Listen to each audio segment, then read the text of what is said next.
Hello everyone from Chelsea Fan TV. We're outside the MX Stadium after a 2-1 loss in the FA Cup. Fathur, appreciate your patience waiting outside.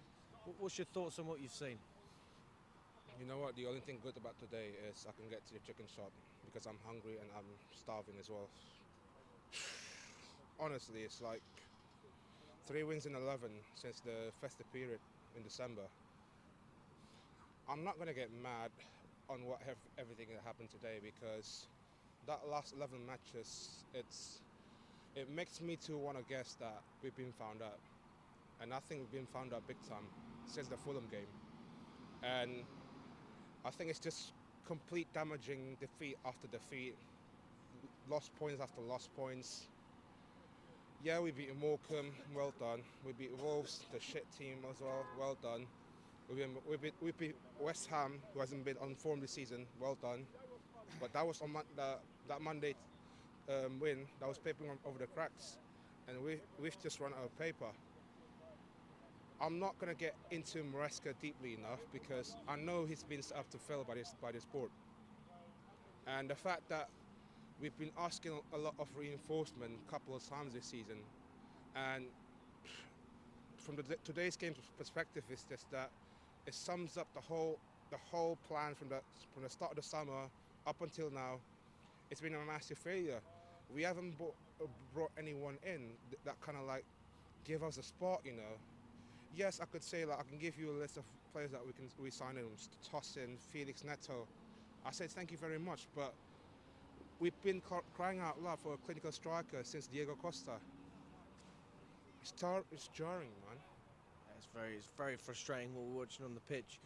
Talk to me about the starting lineup, what you thought before the game, and then obviously what you thought as you were watching. Yeah, you know what, the starting lineup itself, for me, very guessable. Very guessable. What do you mean guessable? What do you mean? Predictable. Predictable. Predictable as well. Okay. The thing is, we haven't got any insurance on the bench. And I know for the fact the day before this game, Jackson won me the starting 11. And I was right. And then you got Guiu, who's been playing a lot of Conference League games this season. I think he's been out. He's going to be out for about, what, two months now, is it? Yeah, that's another insurance that we lost as well. And we only have Madueke and Enzo on the bench that could spot us the game. It's just that it's so annoying as well. It's that I know Maresca technically he's still inept and he's still trying to adapt on what he's had availability that he's had. But you loaned out a couple of players during the January transfer window. You loaned out Felix, you loaned out the Sassy, Chukwemeka's gone as well.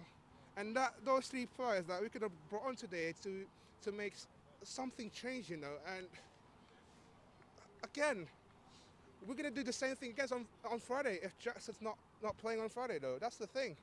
We're going to come back here, might be doing the same thing, and we lost again on Friday. So everything that went wrong today, it could have gone worse. I will tell you, it could have gone worse. If Brighton would have been more to it from the beginning of the game and not letting Palmer shoot from outside the box, we would have been the ones that sat here and you know what, fuck this, like turning into Maresca out like that, you know. But what's your thoughts on Maresca at the moment? I said this a couple of times this season. You know what? I'm not going to be mad at him most of the time because I know for the fact that it has been for the last 3 years alone that from Potter, Lampard, Poch, and now Maresca, 4 of them have the same common denominator, and that is the hierarchy.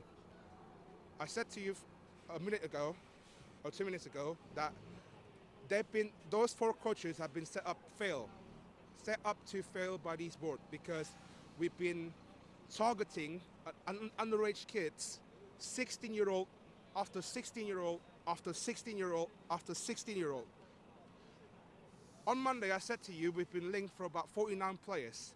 And it was 49, yeah, you're right. It was 49 players, and the average age was 17.5 years old. That was the average age. I didn't know that.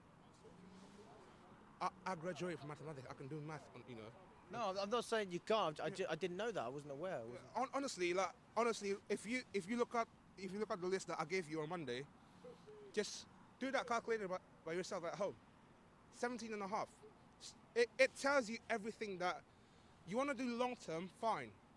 But what is the execution of it? It's far from it. You promised us last season when you sacked Poch that you're going to get another manager in. You got Thomas Frank in the window. You got De Zerbi as well. You got Graham Potter as well. You got Kieran McKenna as well. You got Enzo Maresca. These 5 lists, they're not that convincing. Hansi Flick also available. You make that 6. But the problem is with Hansi Flick that he don't want to come with the structure that we've got at the moment. So everything that we've been planning out for the last couple of years now has been a total failure. And that's why I feel like some of the fans right now, they're not being honest with themselves because, yeah, they want to be positive, but the problem is that, oh, that's the team bus. Embarrass yourself! Fucking mugs, honestly, some of them. I swear to God, man, I want to punch all of them, you know. I want to boxing some of the players, you know. Like, some of the players, like, apart from Palmer today, you know what? I can cuss Sanchez all you want, but you know the crazy thing about Sanchez today? He wasn't that bad. He wasn't that bad. Palmer was doing bits today. Where was the help? And to a certain way, I can see what Maresca are trying to do with Palmer. But it feels like every week it's just him playing that worse. Like, I don't know, maybe it's that switching in the system. Maybe it's just that, right, I'm gonna make you to play in that number 10 role because I've got Madueke on the right, because I trust Madueke more on the right-hand side compared to you.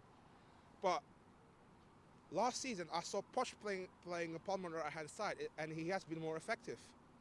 And then you switch it to more of a central role to be more that creative. And the problem is, when you lock down Palmer, you see today, there's about 5 players around Palmer. He couldn't do anything today. He couldn't do anything. And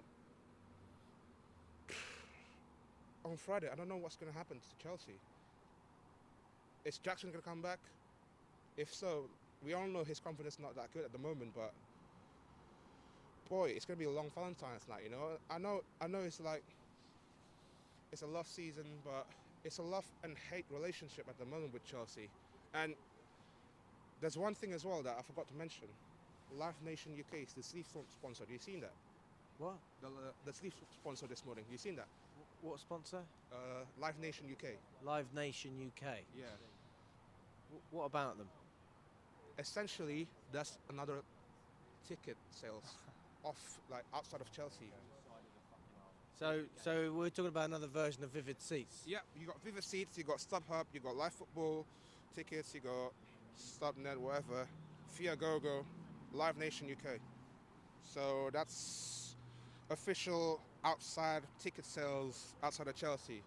No wonder some of the members had struggling a lot during the VWR most of the season, because every allocation now has been even the members right now. I think that is the most problem as well. Like, I've seen even the atmosphere like for the last couple of years has been stunk up as of late because of that resales to the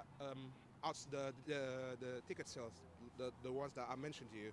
So I don't think the club's going to do anything, but I think anytime soon that if it all fails this season, the fans going to come out that this ownership has been lying to us from the start of the season. So we can go to Friday, come back here all we want, but the problem is that we're going to put all of our basket into that one Conference League games, because if anything happens to that Conference League game and we get knocked out spectacularly and surprisingly as well, he's going to be more under scrutiny in the end of the season, and you're going to sack him again. Okay, fine. Then you get another 5-year contract again. So he just ripped paper after paper for 5-year contract. Pointless decision from the top to bottom. Everything's been total shit. It's been freezing, and I got to go back home. Maybe I got to go chicken shop first to lift my mood better. Before you go, Yeah. let's end it on a positive note. Yeah. What kind of chicken are you getting? Chicken wings. You know what? I'm gonna get chicken wings. I'm gonna get some fries, a bit of, hopefully there's chicken and rice as well. And I'm gonna get maybe onion rings on the side as well. A few onion rings in there. Chicken nuggets as well. So maybe have a bit pop to the Popeye if it's still open. If you wanna come.